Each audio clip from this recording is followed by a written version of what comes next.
Hello friends, welcome to study junction. दोस्तों, अभी तक हमने हिस्ट्री में कवर कर लिया है इस्लाम धर्म का उदय और कैसे पढ़ना है। हमने दो अपने वीडियो बना के डाल दिया हूँ। ये भाई दोस्तों तीसरी वीडियो होगी मेडुअल हिस्ट्री की, ठीक है। यानी कि मध्यकालीन भारत की ये दूसरी वीडियो है। लेक्चर के हिसाब से अगर चैप्टर वाइज बात करें तो ये दूसरी वीडियो है। अगर हम पूरे इतिहास की बात करें तो ये तीसरी वीडियो, ठीक है। अगर इससे पहले आपने दो वीडियो नहीं देखेंगे तो आप हमारे चैनल के प्लेलिस्ट में आइए, वहाँ से आप देख सकते हैं। दोस्तों, आज हम पढ़ेंगे भारत पर अरबों का आक्रमण। कल हमने इस्लाम धर्म के बारे में आपको डिटेल से बता दिया था कि कैसे इस्लाम धर्म का उदय की हुआ, किस चीज़ के लिए यह धर्म बनाया गया था, और बहुत सारी बातें हम कर चुके हैं। तो आज हम पढ़ेंगे मोहम्मद बिन कासिम के बारे में। इसी ने दोस्तों सबसे पहले, एक अरब तुर्क था, इसने सबसे पहले भारत पर आक्रमण किया था, ठीक है। एक चलिए देखते हैं। तो दोस्तों, जो भारतीय इतिहास में अरब और भारत का जो संबंध था ना, इसका विशेष महत्व है। और दोस्तों, भारत में आने वाले पहले मुसलमान जो थे वो अरब हैं, ठीक है। इसका अर्थ है ललित कथन में इसे कहा गया है अरब निवासियों की भाषा प्रसाद गुणयुक्त है अरब में, ठीक है। और वहाँ की दोस्तों, अब हम बात करेंगे क्या मतलब कैसे कारण बना जो ये लोग अरब भारत पर आक्रमण करने निकल पड़े। तो दोस्तों, जो वहाँ की भूमि है अरब की, वो दोस्तों उसकी उर्वरा शक्ति बहुत कम है, जिससे वहाँ पे ठीक तरह से अनाज पैदा नहीं होते, ठीक है। दोस्तों, इसका जो प्रमुख व्यवसाय है ना, यहाँ पे व्यापार है और पशुपालन है, ठीक है। यही इनका व्यापार है। भाई खेती तो होती नहीं, तो यही तब करके अपना जीवन यापन कर रहे थे। और दोस्तों, हजारों वर्ष पहले जो था, अरब के जो व्यापारी थे ना, भारत के समुद्र तट पर आते रहते थे और यहाँ की जो उपज तथा व्यापारिक जो केंद्र थे, आते और अपनी उपज तथा व्यापारिक जो, जैसे उपज के मतलब मिस्र हो गए, यूरोप के देश हो गए और अफ्रीका के देश हो गए, इनको क्या करते थे, बेच देते थे, ठीक है। और वहाँ के पदार्थों को भी भारत उसके पास के टापुओं, चीन और जापान तक ले जाता था, ठीक है। यानी कि जो वहाँ पे जो व्यापार, यानी कि जो पशु होते थे उनके पास जो भी बेचने लायक, उनके पास जो वहाँ पे हो रहा होता है, जैसे कोई भी चीज़ वहाँ पे ज़्यादा उपज वाली हो, उसको ये क्या करते थे, मिस्र या यूरोप या अफ्रीका के में बेच देते थे, ठीक है। और वहाँ के पदार्थों को भी भारत उसके पास के टापुओं जैसे चीन हो गए, जापान तक बेचते थे, ठीक है। यानी कि वहाँ तक इनका व्यापार चलता था। और अगर हम व्यापारिक लेन देन की बात करें, व्यापारिक लेन देन की, तो क्या करते थे पता है। तो उस समय की कुछ हम पहले देख लेते हैं कि टापू जो वहाँ के, यानी कि जो हमारे जैसे कहते हैं बीच, यानी कि जो बंदरगाह होते थे, एक तो कच्छ में था, गुजरात में, एक पंभान में था, एक मलावा, एक कन्याकुमारी, ठीक है। और दोस्तों, वो यहाँ से क्या क्या ले जाते थे, ठीक है, क्या लेके जाते थे भारत से। तो दोस्तों, भारत से चंदन, सुगंधित लकड़ी, कपूर हो गए, लौंग, काली मिर्च, कपड़े, हीरे, हाथी के दांत, शीशा, बांस, ये सब दोस्तों ये ले जाते थे, यानी खरीद के, ठीक है। और लेके क्या आते थे वहाँ से, मतलब वो आएंगे खाली हाथ तो आएंगे, वो भी कुछ बेचने आए होंगे। वो दोस्तों वहाँ से लाते थे शराब, तलवार, खजूर, घोड़े, रेशमी कपड़े आदि, ये सब वहाँ से ले आते थे, ठीक है, बेचने के लिए। और इस प्रकार दोस्तों, भारत का अरबों से मैत्री संबंध बहुत ही पुराना था, वह बहुत ही अच्छा था, ठीक है। बहुत ही पुराना और बहुत ही अच्छा था, ठीक। और उसके बाद दोस्तों, अरबों जो थे, अरबों के विजय का जो क्षेत्र था दोस्तों, वो सिंध और मुल्तान था, ठीक है। यानी कि अरब उसमें जीत। और सर्वप्रथम जो आक्रमण हुआ था ना दोस्तों अरबों का, वो 636 ईस्वी से 637 ईस्वी में हजरत उमर की खिलाफत के समय हुआ, ठीक है। खिलाफत यानी कि खिलाफ, वो खलीफा जो होते थे। हमने अगली वीडियो, आप पहली वाली वीडियो में इस्लाम के धर्म के उदय के बारे में उसमें बताया था कि खलीफा क्या होते हैं, इनके क्या क्या काम होते हैं, ठीक है। और इन प्रारंभिक आक्रमणों का उद्देश्य दोस्तों विजय करनी नहीं थी, बल्कि लूटपाट करना था। क्यों करना था ये भी मैंने बता दिया। वहाँ पे जो उर्वरा शक्ति कम थी उनकी मिट्टी की, इसलिए वहाँ पे ज़्यादा अनाज या खाने पीने की व्यवस्था नहीं हो पाती थी। लेकिन तो भाई चोरी चपारी ये तब तो करनी पड़ेगी, ठीक है। लेकिन ये दोस्तों बार बार खदेड़ दिए जाते थे। इसके बाद भी आक्रमण का सिलसिला जो था दोस्तों, वो रुका नहीं, बल्कि बढ़ता गया, ठीक है। बढ़ता कैसे गया, पहले देवल, उसके बाद खाड़ी में, उसके बाद बलूचिस्तान में बहुत सारे आक्रमण हुए, ठीक है। और एक दोस्तों अलहरिस था, एक और आया था वहाँ से, उसके बारे में देखिए। एक अलहरिस आया था 662 ईस्वी में दोस्तों, इसने आक्रमण किया था कहाँ पे, और ये हार गया था। और उसमें अब्दुल्ला था, ठीक है, अब्दुल्ला भी एक था, इसने भी आक्रमण किया था। ऐसे दोस्तों अल मुहल्लन था, ठीक है, अल मुहल्लन, इसने दोस्तों 664 ईस्वी में आक्रमण किया था, लेकिन ये भी क्या हो गया, हार गया था। तो फिर अब फतेह करने की बारी थी। तो फिर भेजा गया दोस्तों, वहाँ से आया एक मोहम्मद बिन कासिम, ठीक है, मोहम्मद बिन कासिम आया। दोस्तों यहाँ एक नौवक जो था अरब सेनापति था, इराक का प्रांतपति था, और इसके चाचा और ससुर भी था, इसका चाचा और ससुर भी थे। कौन? जो तो खलीफा जो थे वो मान्यता इसको प्राप्त थी, ठीक है। और उस समय खलीफा कौन थे? अल हज्जाज, अल हज्जाज, ठीक है। और इसी यही जो अल हज्जाज था, इसका चाचा और ससुर भी था। होता है ना मुसलमानों में कि अपनी चाचा की लड़की से शादी कर सकते हैं, मतलब अपने रिश्ते में ही शादी विवाह कर सकते हैं, इसलिए इसका चाचा और ससुर दोनों था, ठीक है। दोस्तों एक जहाज़ थी जो बहुमूल्य उपहारों से भरे हुए 8 जहाज़ों को लूट लिया था इसने, ठीक है। 8 जहाज़ों को उपहारों से भरे हुए, यानी यह उपहार जो था दोस्तों लंका द्वारा खलीफा और हज्जाज को भेजा गया था, ठीक है। जो खलीफा थे, सॉरी, जो लंका का मतलब श्रीलंका के जो राजा थे, उसने खलीफा और हज्जाब को कुछ उपहार भेजे थे, ठीक है। 8 जहाज उपहार इन्हें भेजा था। उसने क्या किया, इसको लूट लिया, किसने? मोहम्मद बिन कासिम ने। और जहाँ पर दोस्तों समुद्री लुटेरे जो थे वो लोग लूट लिए थे, ठीक है। समुद्री लुटेरे लूट लिए थे क्या? 8 जहाज। और खलीफा तो कौन था उस समय? इसका चाचा था अल हज्जाज, और इसका ससुर भी था। जो ससुर इसके चाचा को, मान लीजिए इसके ससुर को लंका के राजा ने भेजा उपहार, तो उसको समुद्री लुटेरों ने दोस्तों लूट लिया, ठीक है। और यह लूट की थी दोस्तों, वह स्थान जो था जहाँ पे ये घटना हुई थी वो राजा दाहिर के राज्य का हिस्सा था, ठीक है, राजा दाहिर के। लेकिन जब दाहिर से कहा गया कि भाई तुम्हारे यहाँ पे ये हमारा सामान लूटा गया है, आप कृपया करके उसका पता लगा के हमारे पास भिजवाइए, लेकिन दोस्तों जो राजा दाहिर थे इन्होंने साफ इनकार कर दिया इस लूट से, ठीक है, कि हम कुछ आपकी मदद नहीं करते। इसलिए दोस्तों लगातार 2 बार राजा दाहिर पर हमला हुआ, ठीक है, 2 बार लगातार, लेकिन दोनों बार ये क्या हुए, बच गए, ठीक है। भाई जाहिर सी बात है, आप किसी का कोई सामान लिए आपके राज्य क्षेत्र में आता है, उसको लौटाना आपका फर्ज बनता है। आपने तो साफ इनकार कर दिया, तो भाई हमला तो होना ही है। लेकिन किंतु दोस्तों दोनों जो अरब सेनापतियों की पराजय हुई, ठीक है, जो इनको आए थे आक्रमण करने, इनकी बार बार क्या हो गई, पराजय हो गई दोनों लोगों की। और इस बार इसने पूर्ण व्यवस्थित तरीके से आक्रमण की तैयारी करने लगे, कौन? अरब वाले, ठीक है। और अंततः दोस्तों इलाउद्दीन मोहम्मद बिन कासिम दोस्तों की विशाल एवं शक्तिशाली सेना के साथ पहुंचा। उस समय दोस्तों जब ये आ रहा था युद्ध करने, इसकी उम्र केवल 17 साल थी, ठीक है, 17 साल। इसने जो सबसे पहला आक्रमण किया दोस्तों, इसे सिंध में किया था, ठीक है, 712 ईस्वी में। उस समय दोस्तों इसकी कुछ विशेषताएं थी मोहम्मद बिन कासिम की। दोस्तों ये विकसित जवान, यानी कि जवान हो रहा था, यौवन हो रहा था, तो भाई इसके अंदर भी बहुत सारा साहस था। और इसके अंदर दोस्तों अदम्य साहस था, बहुत साहसी व्यक्ति था, और इस वीर तो पूछो ही मत। और आक्रमण से उच्च आचरण था, आचरण से उच्च आचरण था, ठीक है।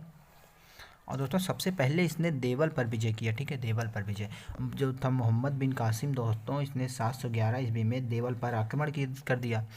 और दाहिर ने दोस्तों अपनी अदूरदर्शिता का परिचय देते हुए देवल की रक्षा नहीं की, ठीक है, उसकी रक्षा नहीं की। अगर उसकी रक्षा कर लेते तो आज शायद राजा दाहिर की ये बाद में हालत ऐसी ना होती, ठीक है, अभी देखते हैं। और दोस्तों पश्चिमी किनारों को छोड़कर पूर्वी किनारों से बचाव की लड़ाई आरंभ कर दी। मतलब पूर्वी किनारा छोड़ के अपने आप को बचाना है, भाई तुम आगे से रोकते ना, उसको अंदर आने ही नहीं पाता। तो दोस्तों पहला एक इसमें हम पहली एक बात करते हैं। हालांकि दाहिर के भतीजे ने राजपूतों से मिलकर किले की रक्षा करने का प्रयास किया, लेकिन दोस्तों ये असफल रहा, ठीक है। राजा दाहिर का जो भतीजा था, इसने राजपूतों के साथ मिलकर इनसे लड़ा, लेकिन असफल रहा, ठीक है। उसके बाद दोस्तों दूसरा विजय होता है न्यून का विजय, ठीक है, न्यून का विजय। न्यून दोस्तों पाकिस्तान में है, जो वर्तमान के हैदराबाद के दक्षिण में स्थित चराग के समीप है, ठीक है, चराग के समीप था। तो दाहिर ने न्यून की रक्षा का दायित्व एक पुरोहित को सौंप कर अपने बेटे जय सिंह को ब्राह्मणवाद बुला दिया, ठीक है, ब्राह्मणवाद बुला लिया, एक पुरोहित को सौंप दिया, ठीक है, कि तुम इसकी रक्षा करो।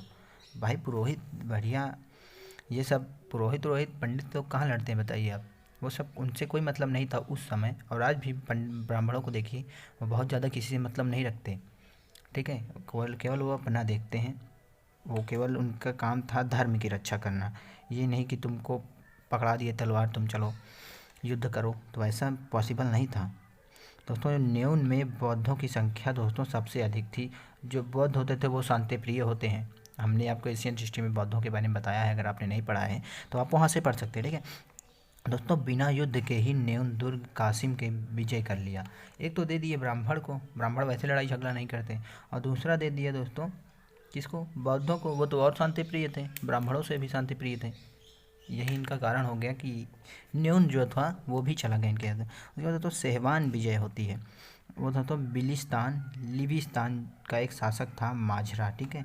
इसने बिना युद्ध किए ही नगर छोड़कर भाग गया। भाई इतनी विशाल सेना है, तुम 10,000 20,000 लोगों को लेकर क्या कर लोगे, उसका कुछ नहीं, उल्टा तुम ही मारे जाओगे, इससे बढ़िया चलो भाग लो। और दोस्तों इसने जो सीसम एक जगह था वहाँ के जाटों पर भी विजय कर लिया, ठीक है। उसमें माझरा जो था यहाँ का राजा था, को यहीं मार डाला था, ठीक है। और इससे जो जाटों ने भी अधीनता स्वीकार कर ली। भाई राजा ही मर गया तो इनको अधीनता स्वीकार करने में कोई प्रॉब्लम वैसे नहीं होती। उसके बाद दोस्तों राजाओं का युद्ध हुआ, ठीक है, जिसे ब्राह्मणवाद का युद्ध कहा जाता है, ठीक है, ब्राह्मणवाद का युद्ध। जो राजा दाहिर थे दोस्तों, इन्होंने मोहम्मद बिन कासिम के साथ एक भयंकर युद्ध हुआ, जिसमें राजा दाहिर क्या हो गए, हार गए, और मोहम्मद बिन कासिम क्या हुआ, जीत गया। और दोस्तों इस युद्ध में राजा दाहिर मारा गया, ठीक है, राजा दाहिर मारा गया।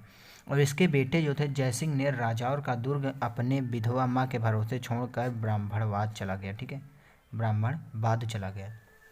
एक जगह का नाम था ब्राह्मणवाद, ठीक है। और इसकी विधवा माँ जो थी दोस्तों, उसने जौहद व्रत प्रथा यानी कि अपने आप को जला लिया, यानी कि सती कर लिया, ठीक है। राजा दाहिर की पत्नी ने स्वयं को अग्निकुंड में जला लिया, ठीक है।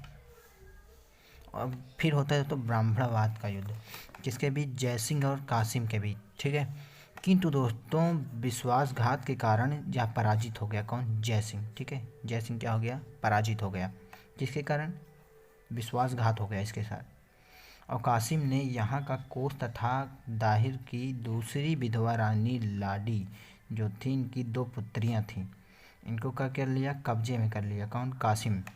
इसकी जो 2 पुत्रियाँ थी दोस्तों, एक का नाम था सूर्या देवी, एक का नाम था परमल देवी, ठीक है।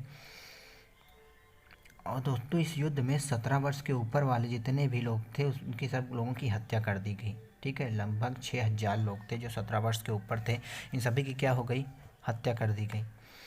और इन दोनों इनकी जो बेटियां थी लाडी की, यानी कि जो इसकी बहन थी किसकी, राजा जय सिंह की, अब बेटियां थी किसकी, राजा दाहिर की, सूर्या देवी और परमल देवी को अपने साथ ले गया। और दोस्तों आलोर विजय एक होता है इसी में। और दोस्तों प्रारंभ में आलोर के निवासियों ने इसका सामना किया, यानी कि बड़े मुकाबले से लड़े, किंतु अंत में विवश होकर आत्मसमर्पण कर दिया, ठीक है, आत्मसमर्पण कर दिया कि भाई अब हम लड़ नहीं सकते, अब आप ही हमारे राजा महाराजा जो भी हो, अब आप देख लो, अब हमारे बस का नहीं है युद्ध करना। और दोस्तों जहाँ जहाँ अधिकार करता गया ना ये, वहाँ के लोगों को इस्लाम भी स्वीकारता चला गया, सबको इस्लाम भी स्वीकार करवाया। और बहुत से लोगों पर जजिया कर लगा दिया। और अगर आपके एग्ज़ाम में आ जाए कि सबसे पहले जजिया कर कौन लगाया था, तो मोहम्मद बिन कासिम ने, ठीक है। और दोस्तों इस जजिया कर से केवल ब्राह्मण अकेले मुक्त थे, ठीक है। और इसका जो भूमि कर था, यानी कि जो ये टैक्स लेता था, वो 1/2 से 2/5 था, ठीक है। और दोस्तों इसने जो एक दिरहाय होता है वो 48, 24, 12 जजिया का जो था ये दिरहाय में लगा था, ठीक है, दिरहाय, याद रखिएगा आप बात। दोस्तों ब्राह्मण और प्लस बच्चे प्लस स्त्रियां और जो अपंग लोग थे इनको क्या कर दिया, मुक्त कर दिया, किससे, जजिया कर से, ठीक है। और भारतीयों से अपेक्षा की जाती थी कि वे आगंतुक मुसलमानों का अनिवार्य रूप से आतिथ्य करें, यानी कि उनका स्वागत करें। आगंतुक मुसलमान जो बाहरी देश से आए, जिन्हें ना पहचानते हैं, उन्हें आगंतुक कहा जाता है, ठीक है। और इनको क्या किया, इनकी बढ़िया सेवा की जाए। लेकिन जनता में असंतोष था, क्यों, क्योंकि हिंदुओं की स्थिति बहुत खराब हो गई थी उस समय। राजकीय न्यायाधिकरणों का काम हिंदुओं से ऐंठना और उनका बलात् धर्म परिवर्तन, यानी कि जबरन जन धर्म परिवर्तन कराया गया। यहाँ तक कि दोस्तों राजा जय सिंह थे ना, उनको भी इस्लाम धर्म कबूलवा दिया। कौन? मोहम्मद बिन कासिम ने। और राजपूतों के उदय ने इन्हें आगे नहीं बढ़ने दिया। ठीक है, फिर राजपूत सब इकट्ठा हो गए, फिर इनको आगे। और राजपूत में कौन कौन थे? गुज्जर थे, राष्ट्रकूट और चालुक्य सब मिल के एक बार करारे से इनको रोक लिया वहीं पे। ठीक है, कि तुम आगे बढ़े तो अब युद्ध होना है पक्का। दोस्तों अरबों की बहुत सी कमजोरी थी इसमें दोस्तों। एक था ईर्ष्या और धार्मिक मतभेदों में इसमें था बहुत सा, और केंद्रीय व्यवस्था जो दोस्तों इनकी भंग थी बिल्कुल। ठीक है, और दोस्तों भारतीयों से ज्योतिषा और कला, चिकित्सा, गणित, रसायन का गहन अध्ययन भी किए ये लोग। ठीक है, कौन? जो मोहम्मद बिन कासिम के साथ आए थे वो लोग। और दोस्तों जो ग्रंथ होते थे अरबी भाषा में अनुवाद भी कराया। एक तो दोस्तों ब्रह्मगुप्त, ये इसे ब्रह्म सिद्धांत कहा जाता है, एक खंड काव्य था जो अरबों में प्रसिद्ध था। ठीक है, अरब में बहुत ही प्रसिद्ध था। और उसके बाद दोस्तों हम बात करेंगे थोड़ा और डेट अंदर चलेंगे। और दोस्तों जो भारतीयों ने खजूर की खेती, ऊँट पालना इनको सिखा दिया। ठीक है, किसको सिखा दिया? अरबों को। ठीक है, और मोहम्मद बिन जो कासिम था दोस्तों, भारत में अरब साम्राज्य के आगे विस्तार की तैयारी कर रहा था। ठीक है, मोहम्मद बिन कासिम जो था दोस्तों, वो अरब साम्राज्य के आगे विस्तार की तैयारी, कि अपने अरब साम्राज्य को आगे बढ़ाना चाहता था, भारत तक लाना था। उस समय जो इनके ससुर या चाचा थे अल हज्जाज, उनकी मृत्यु हो गई। ठीक है, उस समय खलीफा जो बने वो अल वालिद बना, इन्हीं का छोटा भाई। ठीक है, उनका छोटा भाई जो था सुलेमान था, वो अगला खलीफा बना। ठीक है, और उसने विजय अभियान को रुकवा दिया कि अब तुम लौट आओ। और दोस्तों इसकी मृत्यु हो गई कब? सुलेमान ने दोस्तों, जो सुलेमान खलीफा बना, ने मोहम्मद बिन कासिम को मृत्युदंड दे दिया था। ये कहानी मिलती है चचनामा में दोस्तों, ये कहानी है। ठीक है, यहाँ पे इसका मिलता है। और क्यों कराया? ये शायद कोई बात को लेकर इनके बीच विवाद हुआ, तभी इनको क्या किया? इनको मृत्युदंड दे दिया। भाई खलीफा है, उसके हाथ में पूरी शक्ति है, तुम तो केवल मोहरा थे। और दोस्तों अगर वीडियो पसंद आए ना तो लाइक कीजिएगा, चैनल को सब्सक्राइब कीजिएगा। नेक्स्ट पार्ट हमारा तैयार है, मोहम्मद गौरी के बारे में हम बात करेंगे। जय हिंद दोस्तों, जय भारत।